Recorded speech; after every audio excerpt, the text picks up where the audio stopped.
We're ready. So last week we learned about Shtus Tulumaze and Shtus Tiktusha, how the work of Yidden is to make a dirle Yisbarach B'tachtenim, to turn this world into a place where Hashem can be in a revealed way like it's his own home.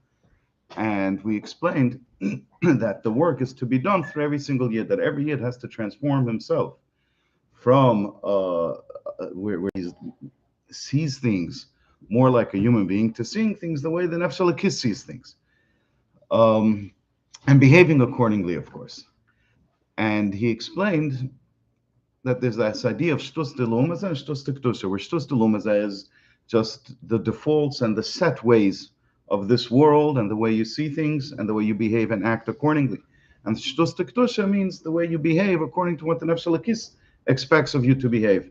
And I brought the story of the Chassid who was observing how there were two sons whose father was very, very not well, on his deathbed, literally, about to pass away. And the Alter Rebbe said that they should take him out to the shul. They should bring him to the shul, which would involve carrying him in the cold, freezing cold in Russia, to the Alter Rebbe's shul. And this person's father-in-law, was against it. And there was an argument between the father-in-law, who was not a chassid, and the sons of this chassid, who were simple chassidim, if they should do it or not.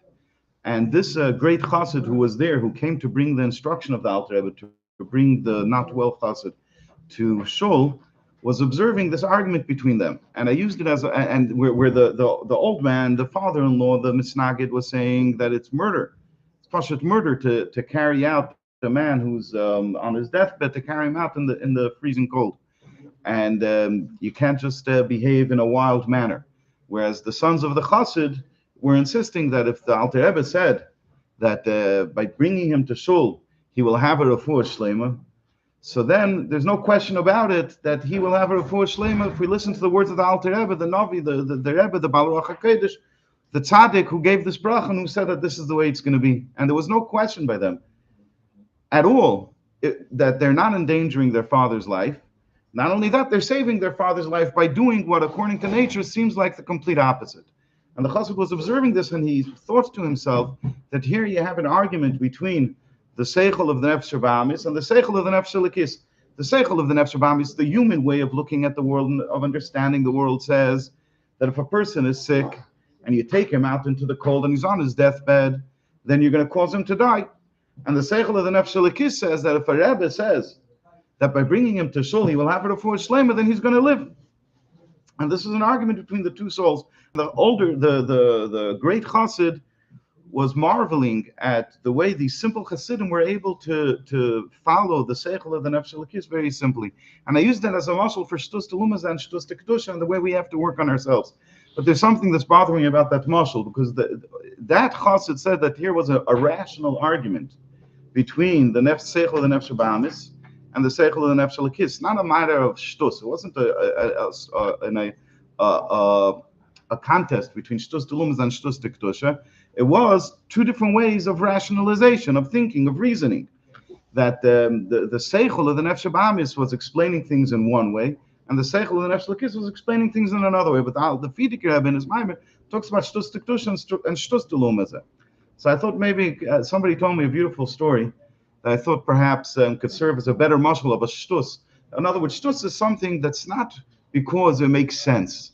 It's not because there's a reason for it.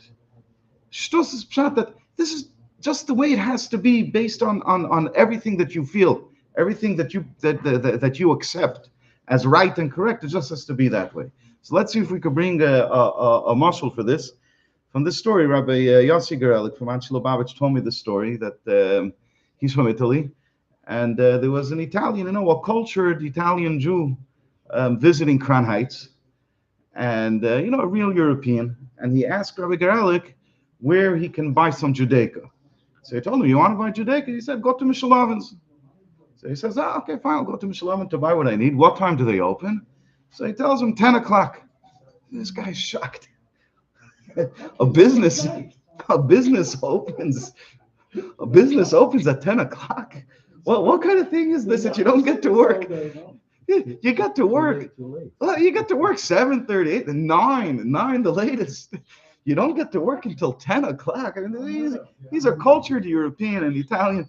You could understand it. It was mind-boggling to him. You go to sleep for 2 hours. Well, yes. That's a different story. Anyways, so okay, he doesn't have a choice. Okay, 10 o'clock, he comes to Mishalovin's, shows up, the gate is down. He looks, maybe there's somebody inside with the gate. There's nobody there. The lights are off. Yeah. There's nobody there. Hey, he's waiting. 10:05. He can't believe 10:10. Nothing. Finally, 10:15, as Imshim Shalom comes over, starts, playing with the key of the gate, starts opening it. So he turns to him and he says, I don't understand. I thought you opened at 10 o'clock. Seichel looks at me and he says, there's Chaydish. There's Chaydish today. There's a longer davening. There's Hallel, there's Kriyas HaTorah. It's just Chaydish. So obviously we don't open at 10 o'clock today. Obviously we open at 10:15. You have over here two opposing worldviews. Yeah, by this cultured European, it's a pashta zach that you open, you go, you get to work 8 o'clock, 9 latest. 10 o'clock is not. Yeah, what kind of thing is this? You don't work. That's shtus delumazeh. And by Yitzhak Shalovin, as I say, shtus tekdusha. It's pshat. You go to shul in the morning, you go to mikveh, you learn chassidus, you daven, you finish davening, you come to work at 10 o'clock. And if it's a shchedesh, 10 o'clock or shchedesh, 10 o'clock, you should be at work already. Whoever thought 10:15 is bepashtus? So you have over here the shtus the lumazeh versus the shtus tekdusha. And the Frierdiker Rebbe is telling us that we have to transform ourselves. Take an example from Mitch Mishlovin. That say shchedesh, like that was his answer with the pshittus. It's so obvious that we should transform ourselves, where the way we behave and the way we act and what we do should be according to the shtus of tikdusha, according to the irrational ways of the nefesh elokis, where the things that are accepted as norms to him seem to the world to be irrational and beyond reason. Okay, so that's the Aveda, and through that we create a Dira B'Tachtenim, we create a dwelling place for the Eibishter in this world. Now he finished the last seif that we learned. He finished by explaining that when we do this, we don't only bring about Basi Legani, that the Eibishter returns to the same place that he was, okay, but rather we reveal the Eibishter in an even higher level than he ever was revealed. Because in the beginning of the Maimon, he explained that in the beginning of the creation, at the outset, what was the default state of the world? That there was a revelation of godliness here in this world. But then, through the various unwanted things, the way the Rebbe terms it, the Shekhinah left this world, and now our work is to bring the Shekhinah back down here into this world. So the Rebbe says it's not that nothing was accomplished in the intervening years. It's not that we just bring things back to the way they were before, but rather because now the Shekhinah is here. Why? Because we fought a war, and we did tshuva, and we corrected all of the unwanted things, and we fixed them. So because of that, now you have a Yisrael Ha'im and a Cheshach. We reveal an even greater light, and in the lashon of the Maimon, it's a stalik yekarer, or the lashon of the Zer that the Maimon brings down, is stalik yekarer that we bring about this light that we refer to as a stalik, because it's a light that's beyond the realm of this world. Okay, so we don't merely go back to the original state of creation, but we reveal the Eibishter in a way that's even greater and higher than he ever was revealed in this world. And why? Because we caused this revelation through the Aveda of Tshuva, through correcting and fixing those things which were no good. And he continues along that theme. It's on page 442. This Aveda that the Yidden do in the world today, which, as we just finished explaining, is the Aveda of Tshuva, comes through a mighty war, a great war. Because what's the idea of Tshuva, that our Aveda now is Tshuva? Tshuva, the situation of Tshuva you only have when there's opposition. When there's no opposition, when there's no opposing side, then you don't have Tshuva, you have a tzaddik. Who falls into sin? Who gets into trouble and does unwanted things that for that he has to do Tshuva later? Somebody who lives in a situation where there's opposition. When there's no opposition, then you're like a tzaddik. If there's opposition, then by default you have to fight a battle against the opposition. In Pashta Eisius, every morning when you wake up in the morning, You're not interested in getting out of bed to go to shul, to go to mikveh, maybe to go and enjoy your coffee. Okay, yeah, maybe to go to work and earn some money, maybe that. But to pull yourself out even earlier, your coffee you could have later, get to work you could get later, but you have to wake up earlier so that at least by 10:15 on the Shchedesh you'll be in shul and not later. And before that, you have to go to mikveh, learn Chassidus and daven, and then learn Epis Ashir after davening. So you have to get out of bed early. And you don't want to get out of bed. This is a milchama, it's a war. Not only that, you wake up in the morning. How does a Yid wake up in the morning? Before he even washes Nagvas, before he even says Maidani, he already breathes, he feels Ruchish al Mashiach, like the Rebbe said, and then immediately he says Maidani, and then like the Alter Rebbe says in Tanya, he doesn't in Shulchan Aruch, he doesn't stay in bed because he remembers that the Melech Gadol V'Neira Malchei Amlachim HaKadosh Baruch Hu, the king is standing right on top of him. He gets up right away because it's a chutzpah to lay down in front of the king, and he washes Negelvasser and he gets dressed according to all of the Yukim in Shulchan Aruch, first his right side and first this and then that. Everything he doesn't want this. This takes a battle. Leave him alone. He'll behave in a way that's more convenient for him. So everything comes through a tremendous battle because the Nefesh Bahamis and Elam Hazar is fighting against him the whole time. So because of that, we're in a situation of constant battle, and it's a Mulchama Gedela, it's a great war. And according to this, we explain the Rambam's words in Sefer Hayad, that the joy that a person is supposed to rejoice when he performs mitzvahs is a great aveda. And everyone wants to know why it's a great aveda. What's hiding in these words that it's a great aveda? But we'll continue with the Rambam for now. Like it says in the pasuk, that the reason for the klalis, the reason why the Yidden would get the klalis is because they didn't serve the Eibishter without getting into the depth of how to translate, how to teach these words and how to understand them. But the point is, it says that Avadatas Hashem Elikecha must be b'simcha v'tuv levav. When you serve the Eibishter, serving the Eibishter must be done with joy and with gladness of heart. So the Rambam says that you have to do all of the mitzvahs with b'simcha, and it's an Aveda Gedel, it's a great work. Then he continues explaining the words of the Rambam, since simcha is required for every mitzvah that's performed. He doesn't say for this mitzvah or that mitzvah. Rather, all mitzvahs need to be performed with simcha, with joy. You can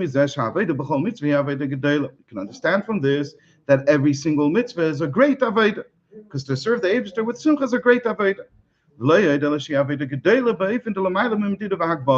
And not only that, but every single mitzvah represents a very great aveda, and it's so great that it's beyond any limitations or any boundaries.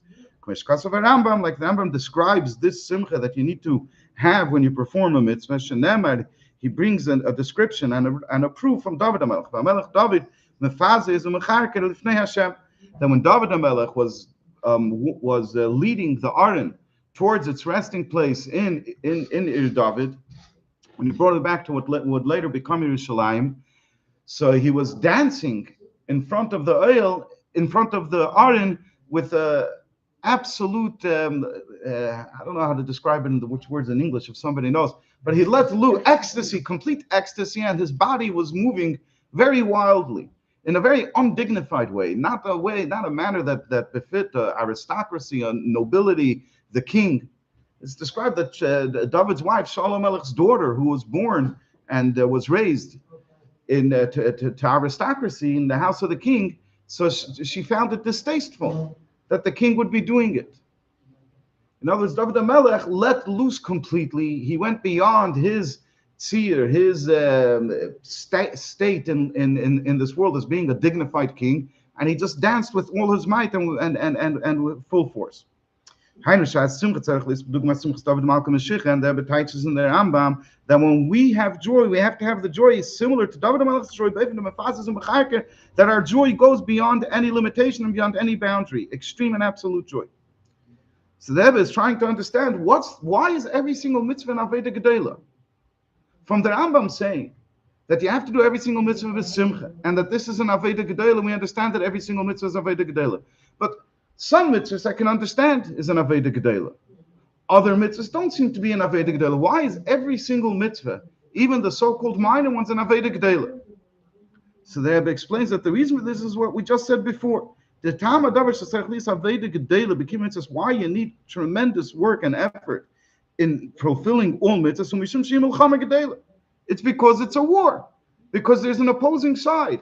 The hard work in the mitzvah is not because the mitzvah is necessarily so great on its own. That's not why we term it an Aveda Gedela. The reason why each mitzvah is called an Aveda Gedela is because for every mitzvah, even a minor mitzvah that you want to do, comes the whole Yetzer Hara, the whole Nefesh Bahamis, the whole Olam Hazeh, and stands against you. Always. No matter how small it is. You want to do the most minor thing and you're doing it l'shem shamayim. You're doing it not for your Gan Eden, you're doing it because you want to do it because the Eibishter told you to do it and therefore I'm going to do it. Mitamol becomes the hardest thing in the world. The simplest thing. Remembering to make a Beit Nefashis.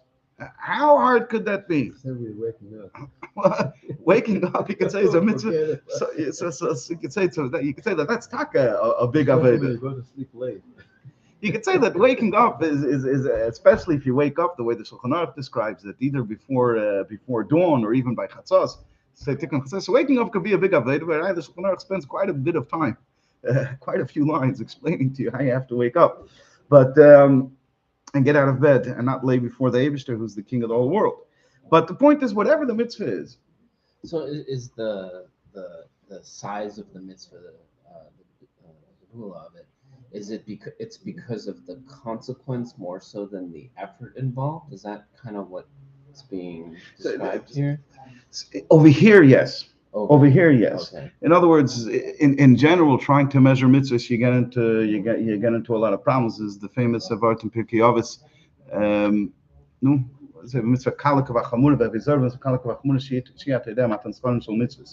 that it's a kind of contradictory statement. It says you should be careful with a small mitzvah, with a light mitzvah, minor mitzvah, as much as you're careful with a great mitzvah. Why? Because you don't know what the reward for mitzvahs are.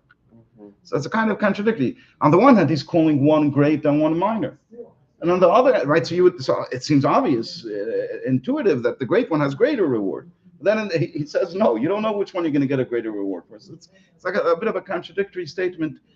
But the point is that in mitzvahs, there are many different aspects of mitzvahs. There's the fact that a mitzvah is what the Eibishter told us to do. And over there, they're all equal and they're all great because we're doing what the Eibishter said. But then there's time mitzvahs and there's kavanas mitzvahs.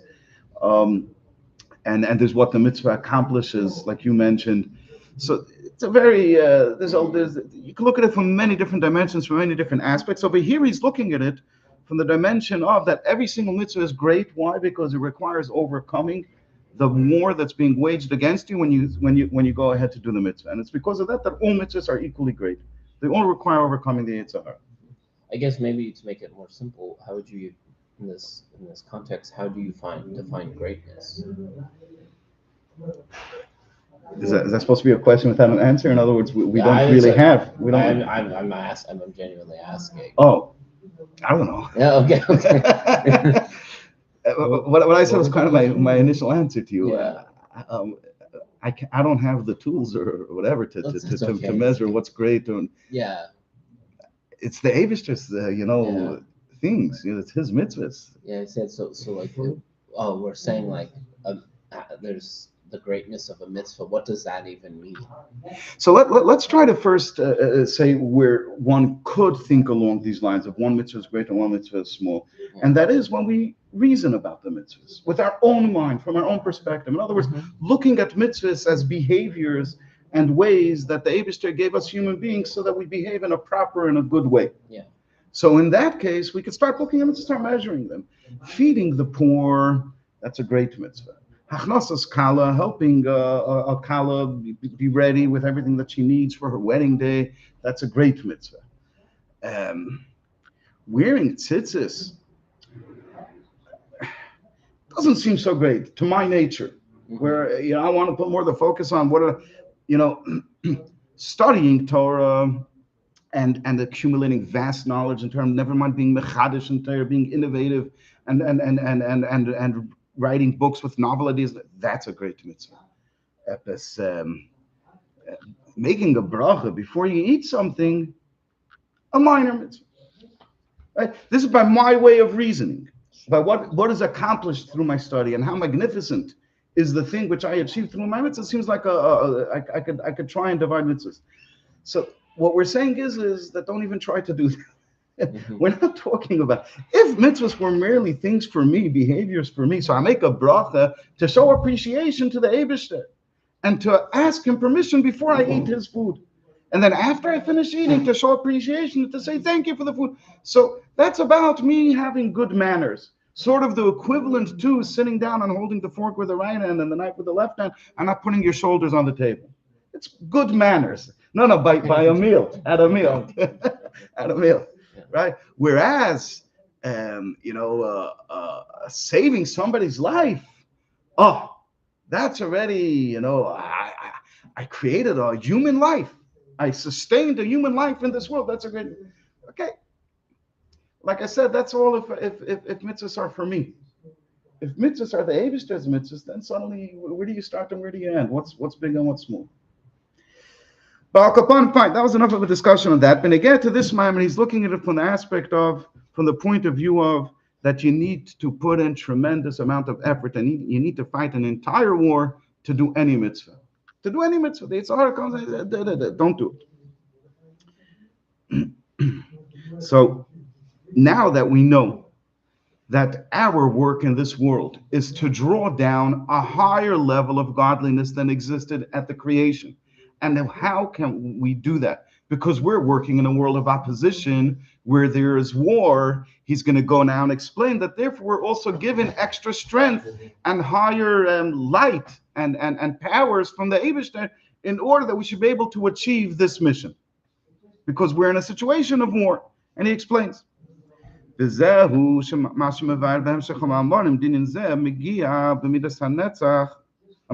one and a half lines above that. It's because they didn't do this work that they're called b'shem tzivus Hashem. The pasuk calls them the armies of Hashem. Because they go and do great battle in order to win the war in accordance with the will of the king of the Eibishter. Since there's this war, the Eibishter's war, there's God's war that we are battling, so therefore we can understand the continuation in the Maimer that he says that we receive very high lights. Let's see. Because of the situation of war, and in a situation of war you have an opposer who wants to win you. That brings out by the person the midas hanitzachim, the will, the need to win, to be victorious. And now all of the rules are different. Let's see. That it's similar to when a king of flesh and blood wants to win a war. We see by a king of flesh and blood.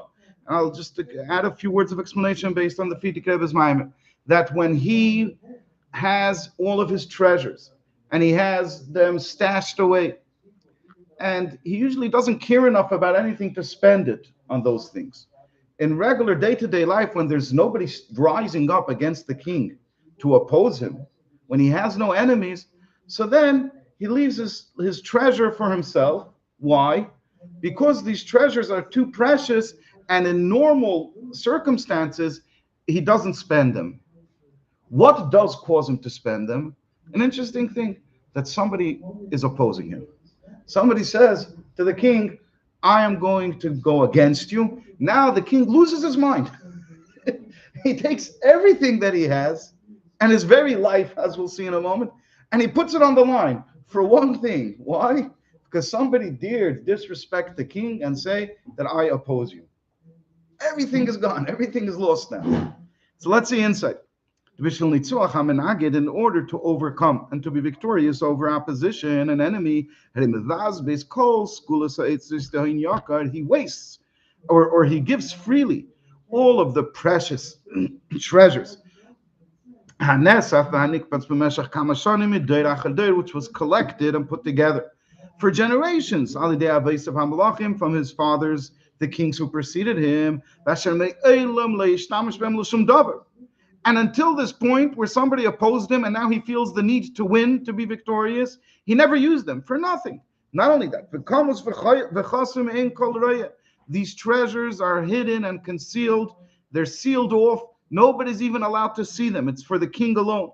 What does he do with all of these hidden and sealed treasures that nobody's even allowed to set eyes on them?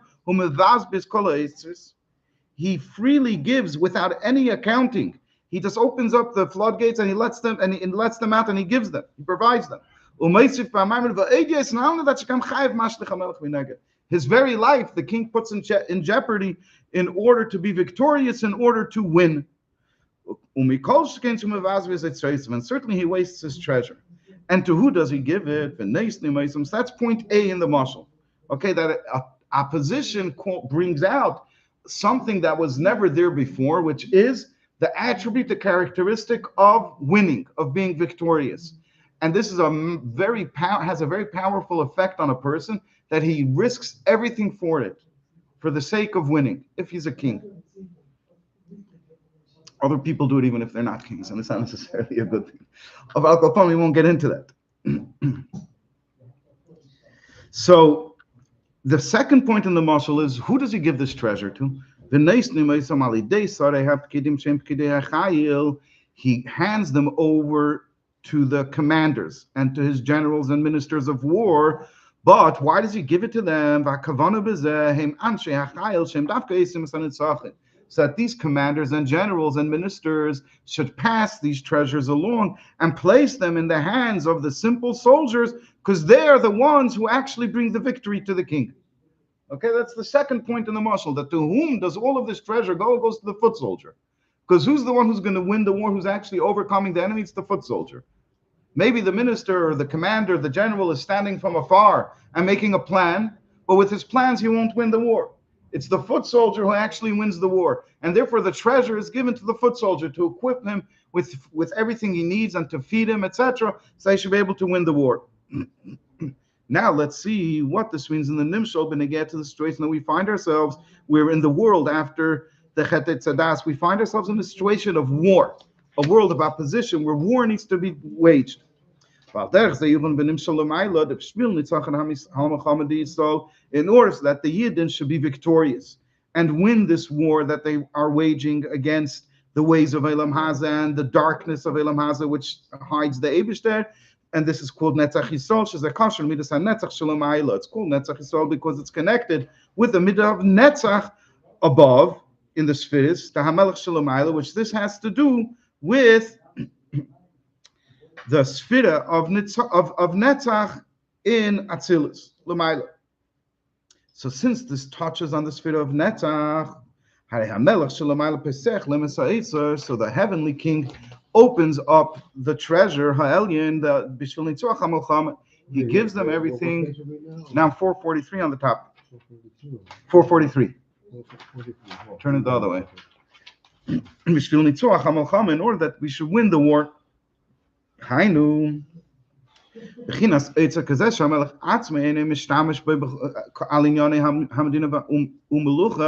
type of treasure that the Melech Shalom that the Eibishter gives us is something that is not even revealed to the in the higher realms. And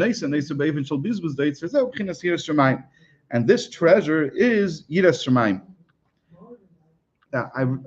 Okay, so first of all, what he's saying is that since we are waging a war, you found it? Since we are waging a war on behalf of the Eibishter, so therefore it touches on Midas HaNetzach, and like the Frierdiker Rebbe explains in his Maimon, Midas HaNetzach, even though it's one of the spheres of Atzilus, but we see just like Lamata, it has an effect where suddenly the person, for the sake of Netzach, he'll put his life on the line and all of his treasure on the line. L'mayla, it's that Midas HaNetzach actually brings down with it lights that are much higher than Spheres HaNetzach, much higher than Atzilus itself. Like he's going to explain soon, it's the meaning of Ein Sexual that it draws down to us. The Eibishter grants us the highest powers and the highest lights that exist, so that we should be able to win this war. Okay, and we'll get back to that in a minute. But over here, the Rebbe calls this the idea of Yiras Shemaim. Now, I recall seeing this somewhere else in one of the Rebbe's Mamorim. The Frierdiker Rebbe's Mamorim, I looked quickly, I glanced, I couldn't find it over there.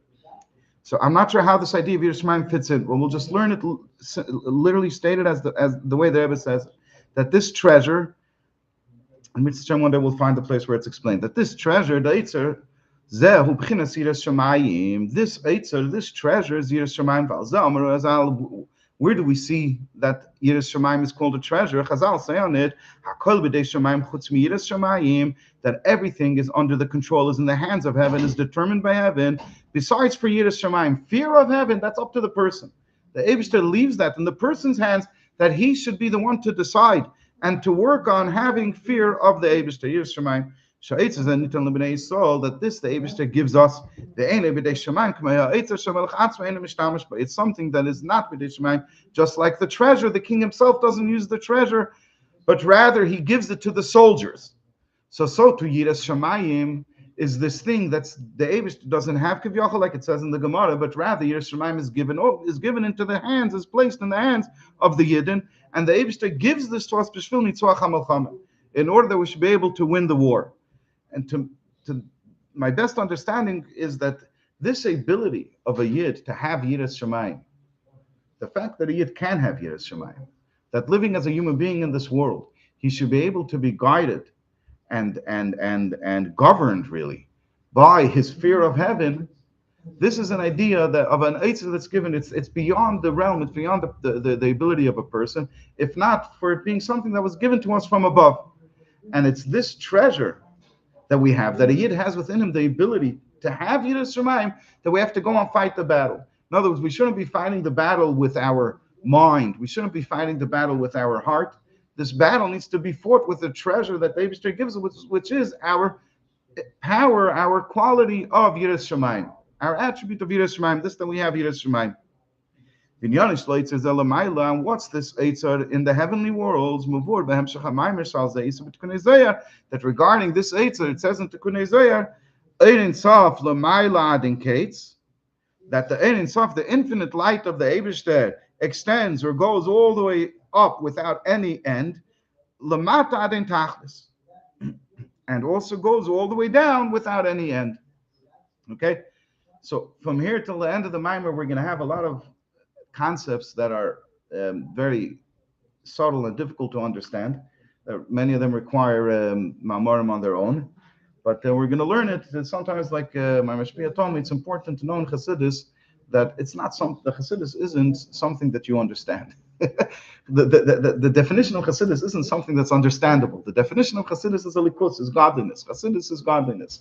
It's just that this godliness was brought down to a level where you can understand it. Lest you get the impression that Chassidus is understanding. Why? Because most of the Ma'amar, most of the places where you learn, you understand it and it's geschmack. So you also have to learn the parts of Chassidus where you realize clearly that you don't understand it. And that reminds you that Chassidus is a likus, is godliness. Chassidus isn't understanding the way Chakir is, etc. Okay, so what do we have over here? He says that the Eitzar, these high lights that are given to us, and why are they given to us? Because there's a situation of a war that the Eibishter wants to be victorious in. So these lights are the idea of the infinite light of the Eibishter, which goes all the way up without ever ending, and goes all the way down without any end either. One is called a Kates, and the other one is called a Tachlis. Okay. Now he starts explaining this word of the Zohar, the Ein Sof L'Malad and Kates L'Mata Adein Tachlis. He says like this: Vina V'Perik Tezayin Shalom Shechai Lula in the 16th chapter, Shehu Keneged Shana, which corresponds to this year. In other words, the year that the Maimer was said, and also corresponds to this year that we're learning the Maimer. Which at the time that the Rebbe said this Maimer, they were learning the Perik for the second time. And by us, we're learning it for the fourth time. So by the Rebbe, it was Kiflaim L'Tashiyah, Ulay Yishlemer, that now it's Kiflaim L'Tashiyah. It's double. Yeah. Okay. Yeah, Kiflaim L'Tashiyah. Okay. Yeah. So what does the Fidik Rebbe explain in this? He explains these words of the Zohar, and the Fidik Rebbe is Mechadish, introduces a novel idea, that these two ideas that the Zohar states, which is L'mayla Aden Kates, Ulamata Aden Tachlis, that it goes as high as can be and as low as can, and it extends and reaches as far down as can be, it's in the same light. It's not two different lights, but rather it's the same light. Why is this a novel idea? This that the light extends as high as can be, that's talking about the makifim, the eris of makifim, the lights that don't measure themselves and don't make themselves fit into the places that they come into. And then in Vinin Lamata, then Tachlisim Eris Pnimim. And the light that extends all the way down, those are the Eris Pnimim. Those are the Eris that come in an integrated way, in an internal way, into the place that they're coming into. Could spend a lot of time talking about it. Maybe next year we'll spend a little bit of time talking about it. But in general, the way we understand things until the Frierdiker Rebbe makes this point over here is that you say that the infinite light of the Eibishter extends all the way up, that's one type of light. And this that you say that the infinite light of the Eibishter comes all the way down, that's a different type of light. The key thing being that what do the lower realms experience? What do the lower worlds, including our world, experience? They experience a lower level of light. They experience only the Eir Pnim. But the Eir that goes L'mayla Mayla, the Makif Tika Eiris, that doesn't come down Lamata Mata. It's a separate light. It's two different lights. And over here in the Maimon, he says, no, actually, in the Eiris Makifim, in the very highest of lights, you also have a quality in them that they extend down here into this world. If you remember in Leisiyam Shakela, we discussed similar ideas. So what does it say like this? In this perek, the Frierdiker Rebbe is mechadish, and he adds, and he details, and he explains. Then the